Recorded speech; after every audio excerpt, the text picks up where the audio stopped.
നമസ്കാരം, ഞാൻ ഡോക്ടർ കവിത.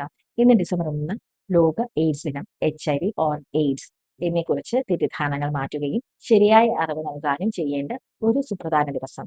എയ്ഡ്സ് അല്ലെങ്കിൽ HIV എന്താണ്? അതിന്റെ വ്യത്യാസം എന്താണെന്ന് പലർക്കും അറിയാറില്ല.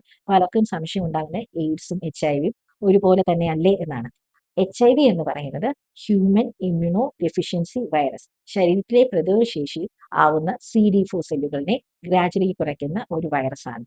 എയ്ഡ്സ് എന്നത് HIV ചികിത്സിക്കാതെ വൈകിയാൽ ഉണ്ടാകുന്ന ഒരു അഡ്വാൻസ് സ്റ്റേജ് ആണ് ഈ HIV അല്ലെങ്കിൽ എയ്ഡ്സ് എന്ന് പറയുന്നത്. അപ്പം HIV വൈറസ് ശരീരത്തിൽ കയറി അത് കുറച്ചും കൂടെ ചികിത്സിക്കാതെ വേഴ്സൺ ചെയ്ത് ഉണ്ടാകുന്ന ഒരു അവസ്ഥയാണ് എയ്ഡ്സ് എന്ന് പറയുന്നത്. HIV ശരീരത്തിൽ എങ്ങനെ പ്രവർത്തിക്കുന്നു? HIV നമുക്കുള്ള CD4 പ്രതിരോധ കോശങ്ങളെ നശിപ്പിക്കുകയും CD4 കൗണ്ട് കുറയ്ക്കുകയും ചെയ്യുന്നു. ചെറിയ അണുബാധ വന്നാലും വലിയ തോതിൽ അസുഖങ്ങൾ ഉണ്ടാവുകയും ചെയ്യുന്നു.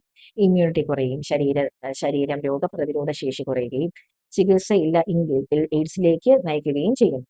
അപ്പം ഈ HIV എങ്ങനെയാണ് പകരുന്നത് എന്ന് നമുക്ക് നോക്കിയാലോ? രക്തം, ബീജം, യോനിസ്രാവം, മാതാവിൽ നിന്ന് പാലിലൂടെ കുഞ്ഞിനും ഒക്കെ ഇങ്ങനെയാണ് നമ്മുടെ HIV പകരുന്നത്. പകരുന്ന പ്രധാന മാർഗ്ഗങ്ങൾ എന്തൊക്കെയാന്ന് നമുക്ക് നോക്കിയാലോ? സുരക്ഷിതമില്ലാത്ത ലൈംഗിക ബന്ധം, ഇൻഫെക്റ്റഡ് ആയ വ്യക്തിയുടെ രക്തം ശരീരത്തിൽ കടക്കുന്നതോടുകൂടി needle or injection drug use ചെയ്യുന്നവർക്കാണ് ഇത് കൂടുതലായിട്ട് വളരാറുള്ളത്. കാലത്ത് പ്രസവ സമയത്ത് മുലയൂട്ടുമ്പോൾ മാതാവിൽ നിന്ന് കുഞ്ഞിലേക്ക് HIV വൈറസ് വന്നേക്കാം. അതേപോലെ ബ്ലഡ് ട്രാൻസ്ഫ്യൂഷൻ വഴി. ഇപ്പം വളരെയധികം സ്ട്രിക്റ്റ് റൂൾസ് ഉണ്ട്. നമ്മൾ വളരെയധികം ചെക്ക് ചെയ്തിട്ടേ ബ്ലഡ് ട്രാൻസ്ഫ്യൂഷൻ നടത്തുന്നുള്ളൂ. അതുകൊണ്ട് തന്നെ വരാനുള്ള സാധ്യതകൾ കുറവാണ്.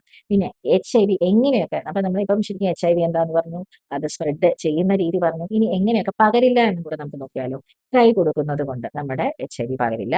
ആലിംഗനം ചെയ്യുന്നത് കൊണ്ട്, ഒരുമിച്ച് ഭക്ഷണം കഴിക്കുന്നുണ്ട്, അല്ലെങ്കിൽ ഇൻഫെക്റ്റഡ് പേഴ്സൺ യൂസ് ചെയ്യുന്ന ടോയ്ലറ്റ്സ് നമ്മൾ യൂസ് ചെയ്യുന്നുണ്ട്, അല്ലെങ്കിൽ ചുമ, തുമ്മൽ, നമ്മുടെ കൊറോണയൊക്കെ ചുമയും തുമ്മലൊക്കെ കൂടെ വരുമല്ലേ? ഇത് അങ്ങനെയൊന്നും വരത്തില്ല.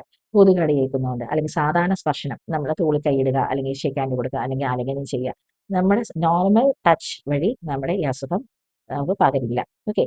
ഇവ വഴി നമ്മുടെ ലോകാരോഗ്യ സംഘടന തന്നെ ഈ കാര്യങ്ങൾ വഴി വരില്ല എന്ന് തന്നെ വ്യക്തമാക്കുന്നുണ്ട്.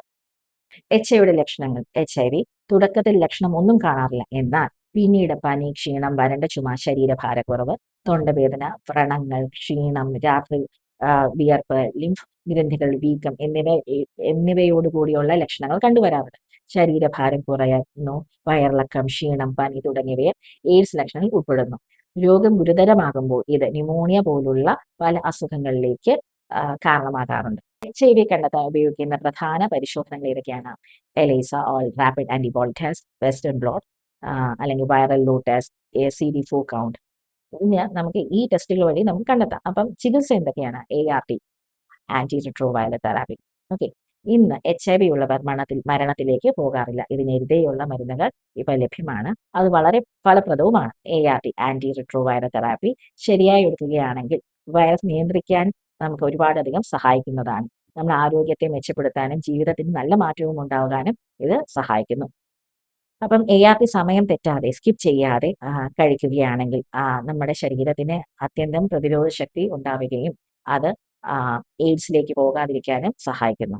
ഒഴിവാക്കാനുള്ള ഏറ്റവും ഫലപ്രദമായ മാർഗ്ഗങ്ങൾ: സുരക്ഷിതമായ ലൈംഗിക ബന്ധം, മീൻസ് കോണ്ടം യൂസ് ചെയ്യുക, സൂചികൾ, ബ്ലേഡുകൾ പങ്കുവെക്കാതിരിക്കുക, HIV പോസിറ്റീവായ ഗർഭിണികൾ ചികിത്സ എടുത്തു തന്നെ ആണെങ്കിൽ കുഞ്ഞിന് സേഫ് ആയിരിക്കും. പിന്നെ ഹെപ്പറ്റൈറ്റിസ്, സെക്ഷലി ട്രാൻസ്മിറ്റഡ് ഡിസീസ് എന്നിവ ടൈമിൽ ചികിത്സിക്കുക. PEP, പോസ്റ്റ് എക്സ്പോഷർ പ്രൊഫൈലാക്സിസ്, അപകടം സംഭവിച്ചാൽ ഉടൻ തന്നെ 72 മണിക്കൂറിനകം നിന്ന് ചികിത്സിക്കണം. അതേപോലെ PrEP, ഹൈ റിസ്ക് ആളുകൾ മുൻകരുതലായി മരുന്നുകൾ യൂസ് ചെയ്യുന്നതെല്ലാം ഈ HIV ഒഴിവാക്കാൻ നമ്മളെ ഒരുപാട് സഹായിക്കുന്നതാണ്. HIV പോസിറ്റീവായ വ്യക്തികളെ സ്റ്റിഗ്മറ്റൈസ് ചെയ്യാതിരിക്കുക. അവർക്ക് വേണ്ടത് കരുതലും പിന്തുണയുമാണ്. അകലവും കുറ്റപ്പെടുത്തലുകളും അരുത്. പ്രതിരോധത്തെക്കുറിച്ച് ജനങ്ങളെ ബോധവൽക്കരിക്കുക. സമയബന്ധിതമായ പരിശോധനയും ചികിത്സയും പ്രോത്സാഹനവും എന്നതാണ് ഈ വർഷത്തെ പ്രമേയം.